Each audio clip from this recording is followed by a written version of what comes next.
Good morning, नमस्कार, जय जोहार, जय छत्तीसगढ़।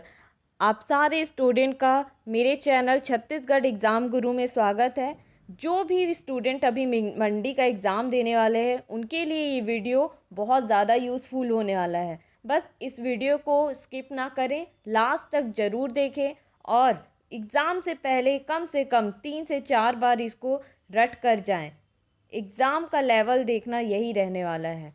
और इस वीडियो में मैंने जितने भी क्वेश्चन लिए हैं वो बहुत बार एग्ज़ाम में पूछे जाने वाले, बार बार पूछे जाने वाले क्वेश्चन हैं। इसलिए वीडियो को पूरा लास्ट तक देखिएगा, स्किप मत करिएगा। तो चलते हैं हमारे फर्स्ट क्वेश्चन में। अर्थशास्त्र का जनक किसे कहा जाता है? एडम स्मिथ को। सेकंड है, भारत में पंचवर्षीय योजना नमूना किसके द्वारा बनाया जाता है? किसके द्वारा बनाया जाता है? राष्ट्रीय विकास परिषद, जिसे कि हम कहते हैं NDC। इसका जो स्थापना है कब हुआ था? 1952 में। नेक्स्ट अपन आते हैं, भारत में आर्थिक सर्वेक्षण सरकारी स्तर पर प्रति वर्ष कौन प्रकाशित करता है? वित्त मंत्रालय। किसने कहा था अर्थशास्त्र धन का विज्ञान है? एडम स्मिथ ने। राष्ट्रीय कृषि और ग्रामीण विकास बैंक नाबार्ड की स्थापना किस पंचवर्षीय योजना में हुई थी? छठवीं पंचवर्षीय योजना में। बहुत इंपॉर्टेंट क्वेश्चन है, इसको मार्क कर लीजिएगा। नाबार्ड की स्थापना कब हुई थी? 12 जुलाई 1982 में। नेक्स्ट है, राष्ट्रीय आय की गणना किसके द्वारा की जाती है? केंद्रीय सांख्यिकी संगठन CSO। भारतीय अर्थव्यवस्था किस प्रकार की अर्थव्यवस्था मानी जाती है? विकासशील अर्थव्यवस्था। मिश्रित अर्थव्यवस्था की संकल्पना किस अर्थशास्त्री के विचारों से प्रेरित थी? John Maynard Keynes. यहाँ टीन्स लिखा गया है, किन्स कर लीजिएगा आप लोग। बंद अर्थव्यवस्था से क्या तात्पर्य है? बंद अर्थव्यवस्था से क्या तात्पर्य है? आयात निर्यात गतिविधियों का ना होना। ना आयात होगा ना निर्यात होगा, ऐसी व्यवस्था को क्या बोलेंगे? बंद अर्थव्यवस्था।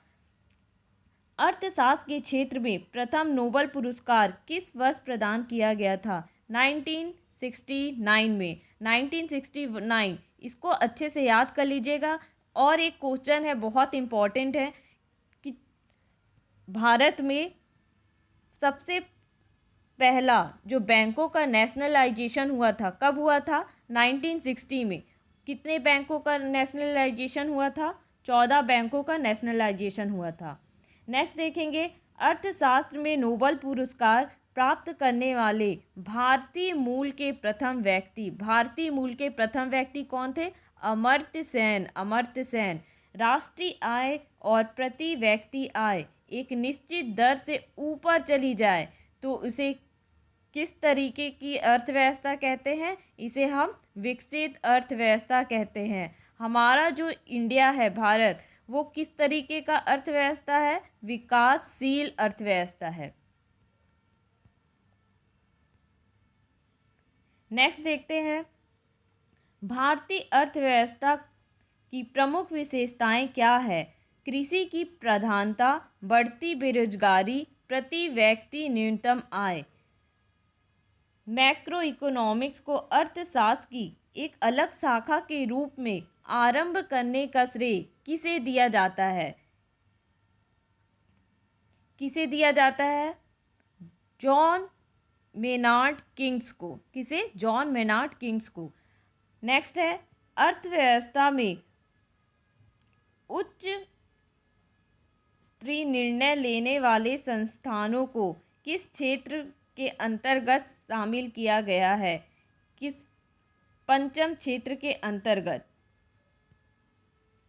भारत में प्रथम पूर्णकालिक महिला वित्त मंत्री कौन है? पूर्णकालिक प्रथम महिला वित्त मंत्री निर्मला सीतारमण।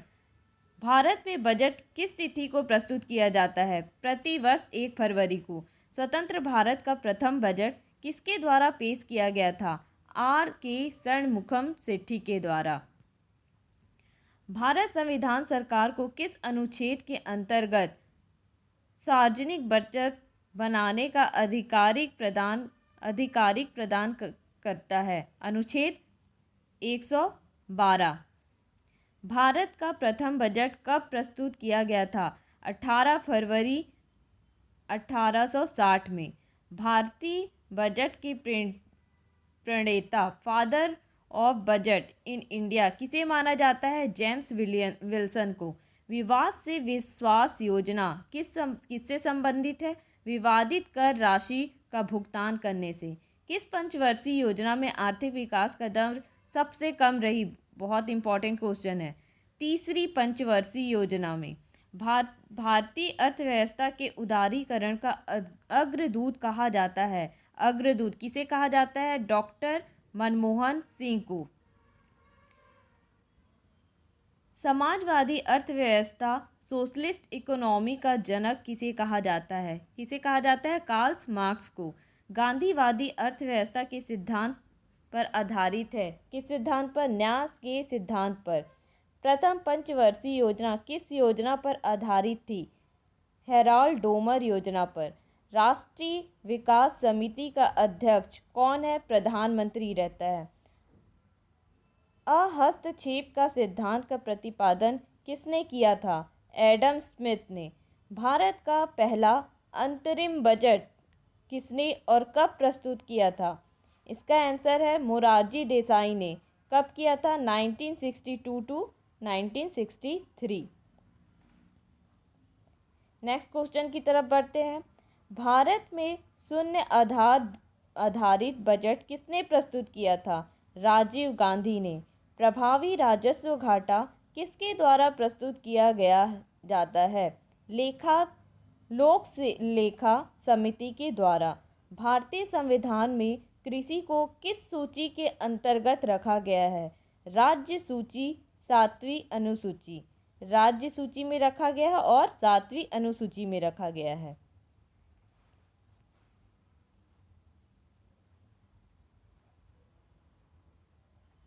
नेक्स्ट क्वेश्चन देखते हैं। औद्योगिकरण की प्रक्रिया तीव्र होने के साथ साथ अर्थव्यवस्था की किस क्षेत्र का अंश कम होता जाता है? कृषि क्षेत्र का। ज्ञान आधारित उद्योग की संज्ञा किसने दी थी? सूचना प्रौद्योगिकी को। निजीकरण से क्या आशय है? निजी क्षेत्र में स्वामित्व और निजी क्षेत्र को, यहाँ निधि लिखा गया है, निजी कर लीजिएगा। निजी क्षेत्र को स्वामित्व एवं प्रबंधन का हस्तांतरण। मेक इन इंडिया कार्यक्रम का लोगो क्या है? शेर। उद्योग में लघु क्षेत्र के लिए वस्तुओं को आरक्षित करने की अनुशंसा किस समिति ने दी थी? आबिद हुसैन समिति ने। भारत में मिल निर्माण कपड़े का सर्वाधिक उत्पादक राज्य कौन सा है? गुजरात। भारत सरकार द्वारा महारत्न योजना की शुरुआत कब की गई थी? दिसंबर 2009 से। सूचना क्रांति के जनक की संज्ञा किसे प्रदान की जाती है? Arthur C Clarke. मेरा सेठ समिति किससे संबंधित है? हथकरघा से। भारत में गरीबों के अनुमानों का आधार क्या है? परिवार का उपभोग व्यय। किस पंचवर्षीय योजना में आर्थिक विकास दर सर्वाधिक 7.8 रही? कौन सी पंचवर्षीय योजना में? 11वीं। ये मोस्ट इम्पॉर्टेंट क्वेश्चन है, इसको ध्यान से करके जाइएगा। जीडीपी में परिवर्तन की दर क्या कहलाती है? आर्थिक विकास दर। जीवन की भौतिक गुणवत्ता सूचकांक, physical quality of life index, PKLI का प्रतिपादन किसने किया था? मॉरिस डी मॉरिस ने 1976 में। किसने दिया था? मॉरिस डी मॉरिस 1976 में।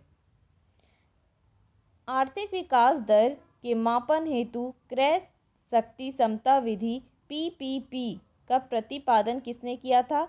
GR castle. राष्ट्रीय आय लेखा प्रणाली नेशनल इनकम अकाउंटिंग सिस्टम का जन्मदाता किसे कहा जाता है? Simone Kuznets.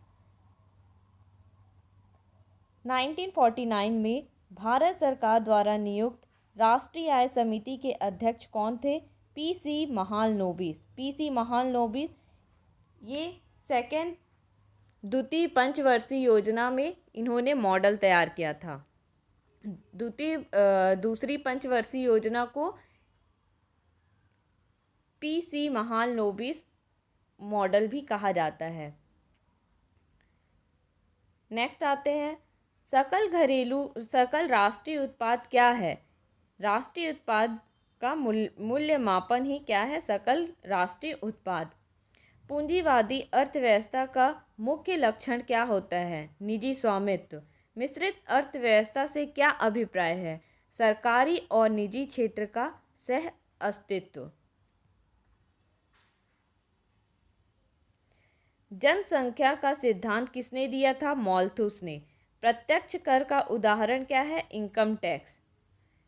पूरा का फुल फॉर्म क्या है? Provisional of urban amenities of rural area model.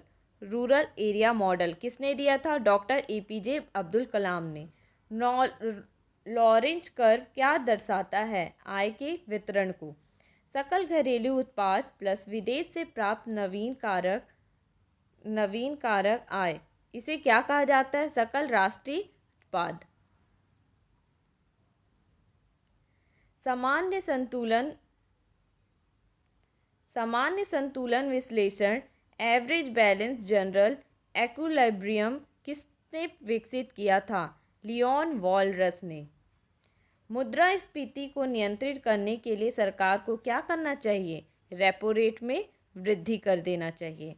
Repo rate कौन देता है? आरबीआई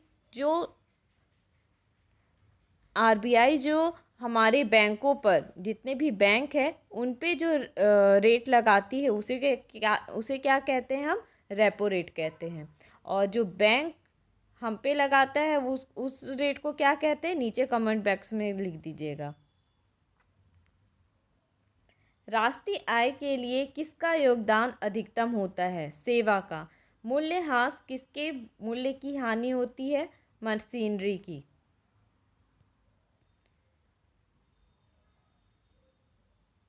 संयुक्त राष्ट्र मानव विकास सूचकांक किसके द्वारा विकसित किया गया था?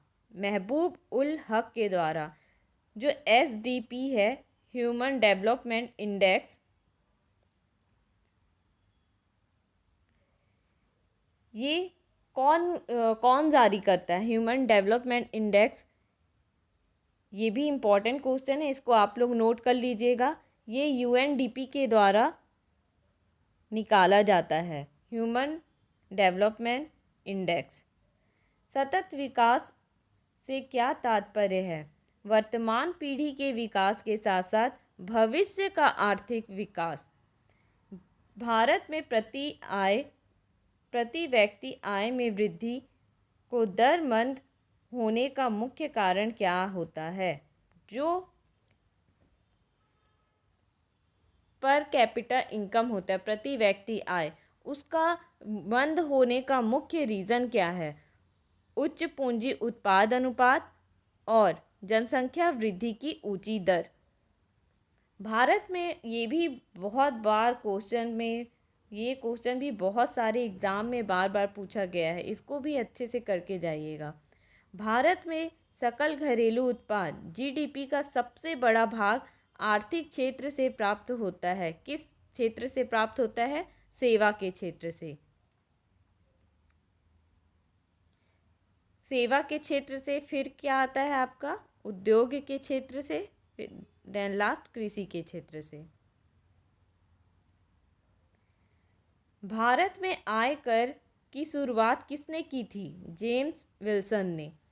कर के ऊपर लगाया गया अतिरिक्त कर क्या कहलाता है? अधिभार।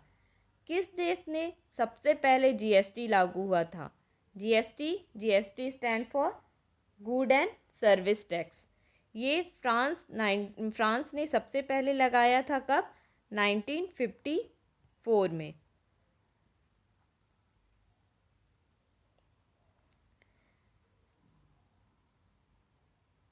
संविधान के किस अनुच्छेद के अंतर्गत जीएसटी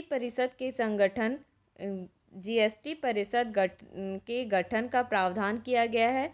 अनुच्छेद 279 ए में।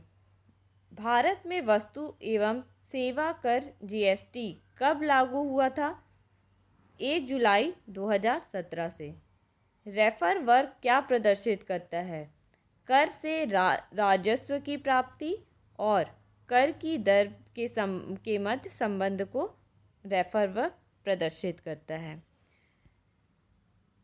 आज का वीडियो सेशन यहीं समाप्त करते हैं। आई होप कि आप इसे अच्छे से सुने होंगे और देखे होंगे, और इस क्वेश्चन जितने भी मैं अभी इकोनॉमिक्स से जितना भी क्वेश्चन कराने वाली हूँ, अभी 70 हुए हैं और 2 वीडियो में और क्वेश्चन लाऊंगी। इन 3 वीडियो को देखकर इस 3 वीडियो को बहुत अच्छे से देख कर जाइएगा। 100% इसमें से और बाहर का कहीं नहीं आएगा। इसी को देख के अच्छे से 3-4 बार रिपीट करके जाइएगा।